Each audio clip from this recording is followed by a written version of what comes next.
Hola, este video es sobre el tema de los retículos, las organelas de una membrana que son retículos. En la célula animal, básicamente, hay dos tipos de organelas que tienen categoría de retículo.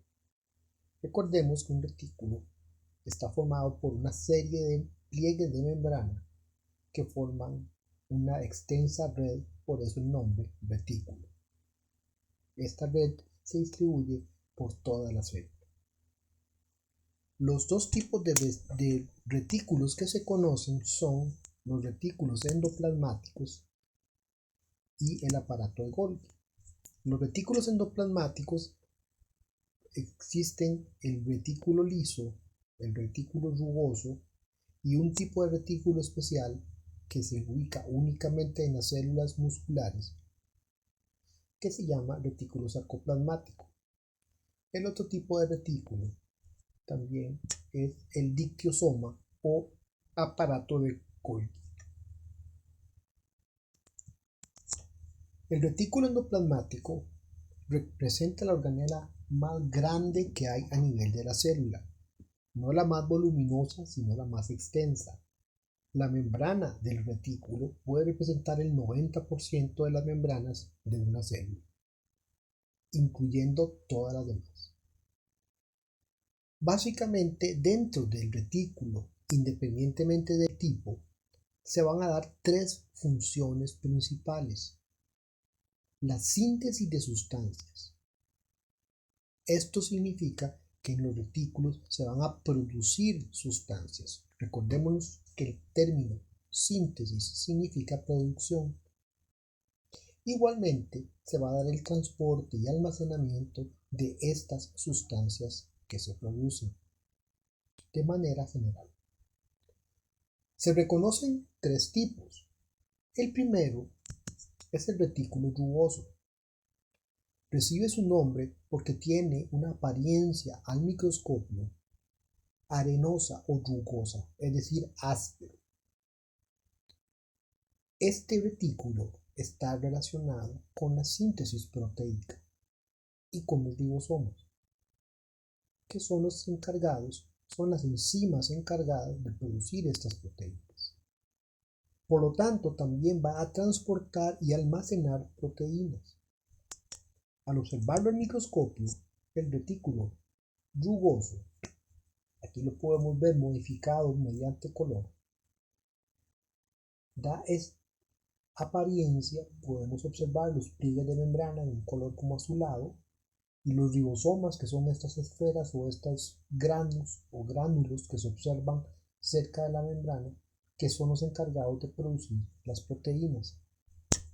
Este tipo de retículo es especialmente numeroso o abundante en células de producción, es decir, básicamente células hormonales o células que se ubican en tejidos llamados glándulas.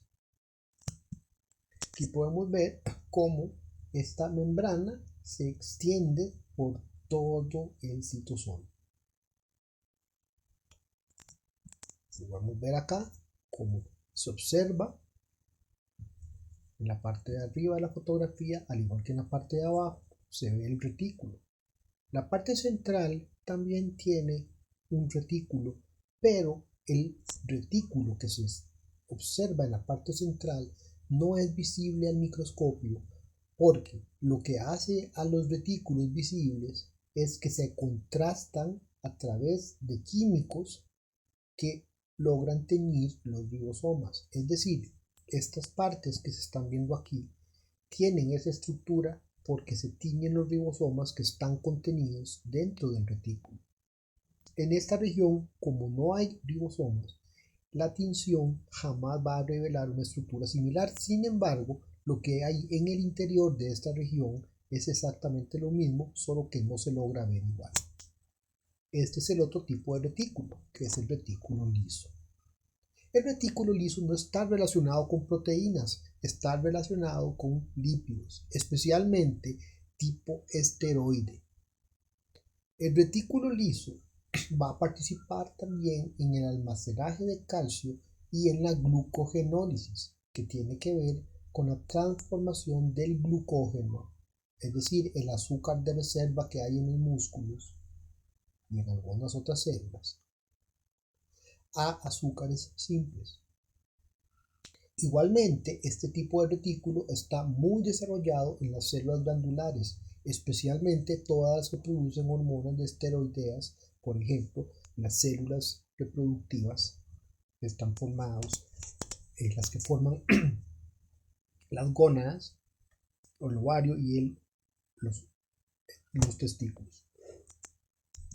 Igualmente, se ha visto que está muy relacionado con procesos de detoxificación celular. En esta fotografía, mediante una técnica de tinción especial para membranas, podemos observar cómo existen una serie como de vesículas, y todas estas vesículas son precisamente, recordemos que los retículos almacenan sustancias y son almacenamiento probablemente de algún tipo de hormona esteroidea que esté relacionada con el colesterol. Ya lo vimos en los videos anteriores. Podemos ver acá el retículo liso. Este que se ve por aquí es el retículo liso que ha sido teñido mediante un tinte especial. A la derecha podemos ver el retículo rugoso que ha sido teñido mediante la técnica tradicional, que es teñir los ribosomas. Igual, aquí podemos observar este que vemos por acá. Corresponde en la parte interna, bueno, estos son lisosomas, esas estructuras más oscuras. Estas que se ven por acá son mitocondrias, que hay varias. Y esta región que está acá corresponde al retículo liso, que ha sido teñido, como digo, mediante técnicas especiales. Estos tejidos son probablemente tejidos de células que tienen función hormonal.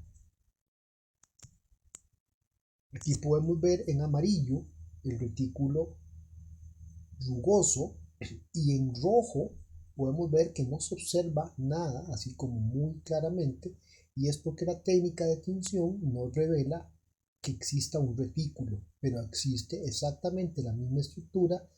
Al no tener ribosomas no se puede observar igual. El último tipo de retículo es el retículo sarcoplasmático, que en realidad no es otro tipo de retículo, es una modificación del retículo liso. Este tipo de retículo se puede encontrar en las fibras musculares, en las células musculares o miocitos. Aquí lo podemos ver relacionado a las fibras en forma que lo envuelve las fibras, y esta zona que se ve en color azul representa a este retículo especial del músculo llamado sarcoplasmático. Acá hay una función un poquito especializada. En el retículo liso se almacenan calcio. Bueno, pues esta es la función casi que única que hay en este tipo de retículo. Se almacena el calcio, y el calcio es sumamente importante en el proceso de contracción muscular. En el retículo sarcoplasmático podemos ver cómo se conjuga. Aquí podemos observar estas estructuras que están acá en color morado y en color rojo. Corresponden a los filamentos de actina y de miosina, que son los encargados de que ocurra la contracción muscular. Pero este proceso, que no es parte del video, ocurre en presencia de energía y de calcio. Si no hubiera calcio almacenado en el retículo, el proceso no puede llevarse a cabo. Es decir, que si una célula muscular no tiene suficiente calcio almacenado en el retículo, o bien el calcio no se puede mover hacia el retículo, produce una serie de patologías y de daños a nivel muscular. Esto ocurre, por ejemplo, con los procesos de arratonamiento, en donde la acidez del retículo es tan alta que no pueden entrar iones de calcio por la diferencia de pH. Aquí podemos ver estas estructuras que se observan en la ilustración, corresponden a las fibras de actina y miosina, que son las encargadas de que ocurra la contracción del músculo. Para ello podemos ver un video en el aula virtual. Aquí podemos ver en una fotografía cómo se observan. Vamos a ver la estructura anterior. Veamos esta estructura que vemos acá o que vemos por acá. Observémosla en una fotografía. Corresponde a esto que se ve en esta zona.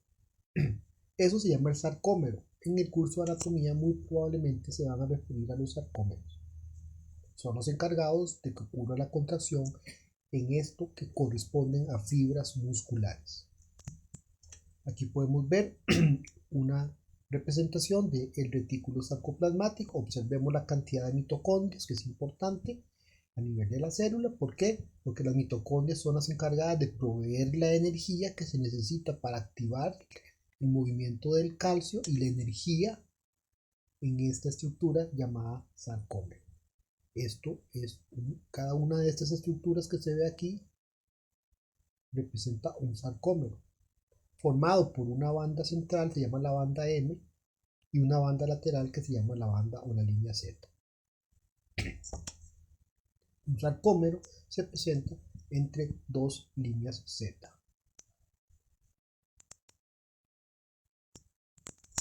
Los ribosomas los había mencionado para el tema del retículo rugoso. Los ribosomas son enzimas encargadas de producir proteínas. Están constituidos por dos sustancias, proteínas en un 40% y ARN ribosomal en un 60%.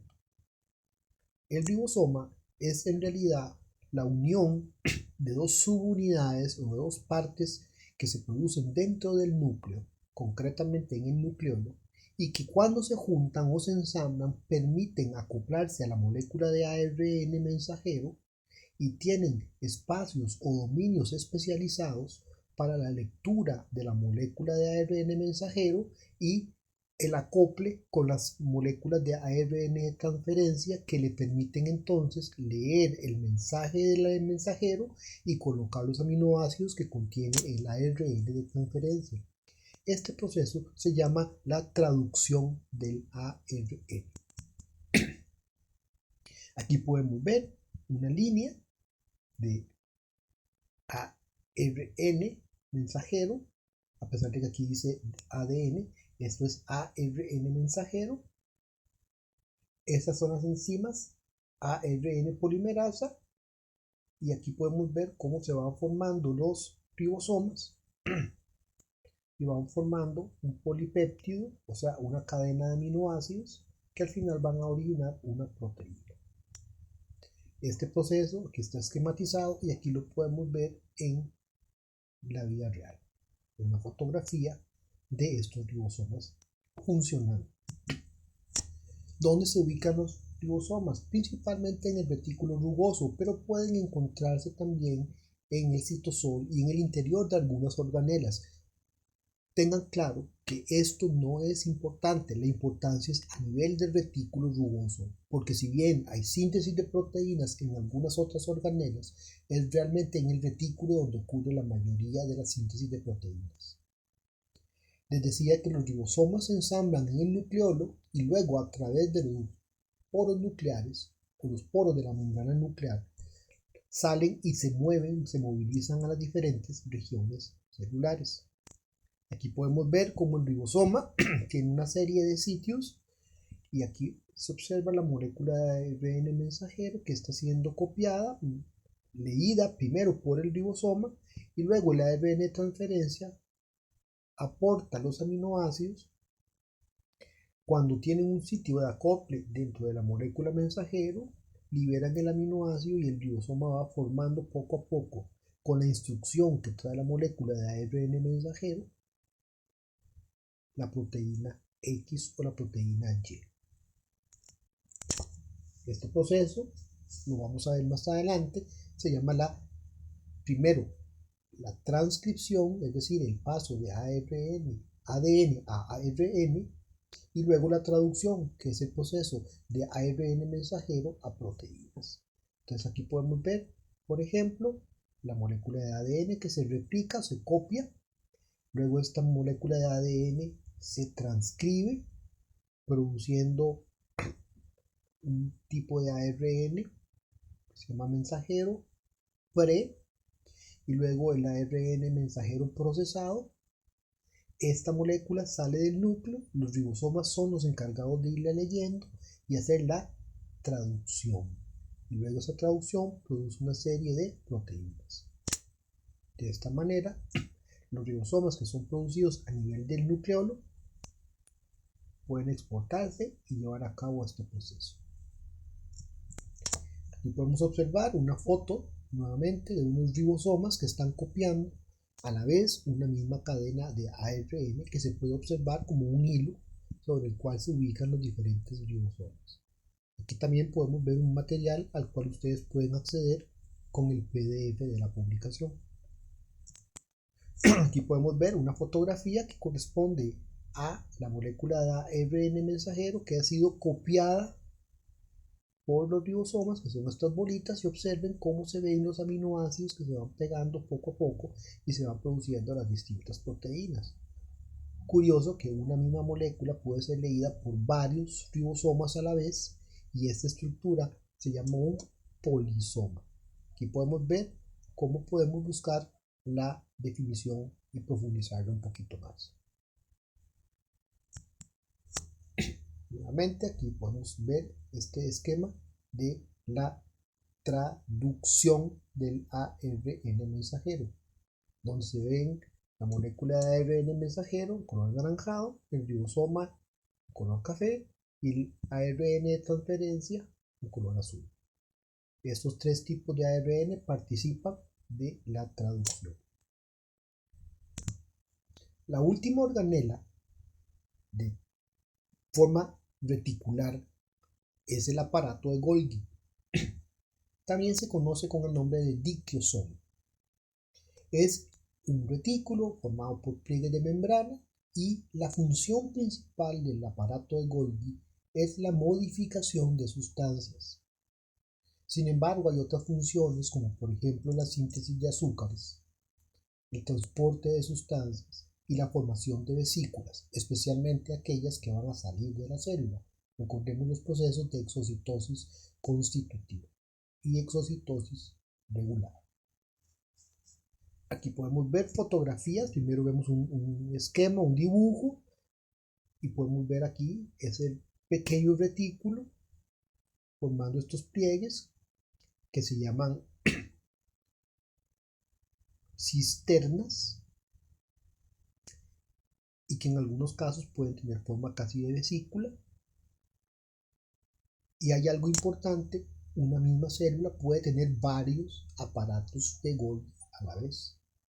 No solo uno, puede tener 2 o hasta 3. El aparato de Golgi termina la fabricación y la modificación de proteínas. Recordemos que las proteínas se producen en el retículo rugoso, pero las proteínas que se producen ahí no son funcionales. Por lo tanto, es en Golgi donde ocurren los fenómenos fisiológicos bioquímicos que le permiten alcanzar a las proteínas esa funcionalidad. Viene a ser como una maquila, modificando sustancias que vienen a través del transporte por vesículas internas desde el retículo rugoso o bien desde el retículo liso, y modificados, es decir, hay una serie de proteínas, se llaman proteínas chaperonas, que se encargan de tomar las proteínas y algunas sustancias que vienen, que Golgi importa, y luego las transforman, permitiendo que alcancen actividad biológica. Al igual, recordemos que por medio de la exocitosis constitutiva se pueden formar membranas. Golgi está ubicado dando una cara a la membrana celular. Esta es la parte que da hacia la membrana celular. Y otra parte que da hacia el núcleo y el retículo endoplasmático. La cara que da hacia el núcleo y el retículo endoplasmático recibe el nombre de cara cis. La cara que da hacia la membrana externa se llama la cara trans. El movimiento de sustancias que se da en Golgi siempre va desde la cara cis moviéndose hacia la cara trans. Durante este movimiento las sustancias van a ir siendo modificadas hasta que al final, cuando se forman estas vesículas, ya tienen una actividad biológica. De esta manera, por ejemplo, la hemoglobina que se produce en el retículo no tiene ninguna funcionalidad y es hasta que atraviesa el aparato de Golgi que se puede producir una organela o una vesícula que tiene en el interior esta hemoglobina. Recordemos que entonces Golgi permite sacar sustancias, hacer exocitosis, también permite formar membranas, reponer membranas que están dañadas y, ¿por qué no? Si yo produzco una serie de enzimas digestivas en el retículo endoplasmático, las envío en una vesícula empacada a Golgi y en Golgi alcanzan funcionalidad y tengo una serie de enzimas digestivas formando así un lisosoma. Entonces, de esta manera también el aparato de Golgi me permite la formación de organelas. Entonces aquí podemos ver cómo se da este movimiento de sustancias. Aparece el retículo. Luego el retículo envía por medio de vesículas al aparato de Golgi. En Golgi hay diferentes niveles de modificación y una sustancia que entra a través de la cara cis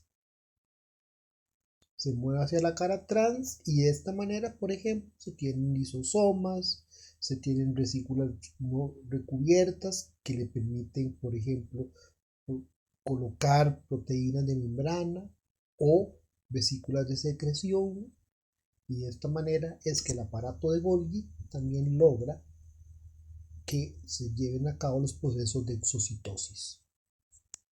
También recordemos que se había conversado de que ocurre la síntesis de algunos azúcares, sobre todo los azúcares que están relacionados al ADN, se van a modificar y se van a producir dentro del aparato de Golgi, y también, como vimos, a través de ese transporte vesicular se lleva a cabo el transporte de algunas sustancias.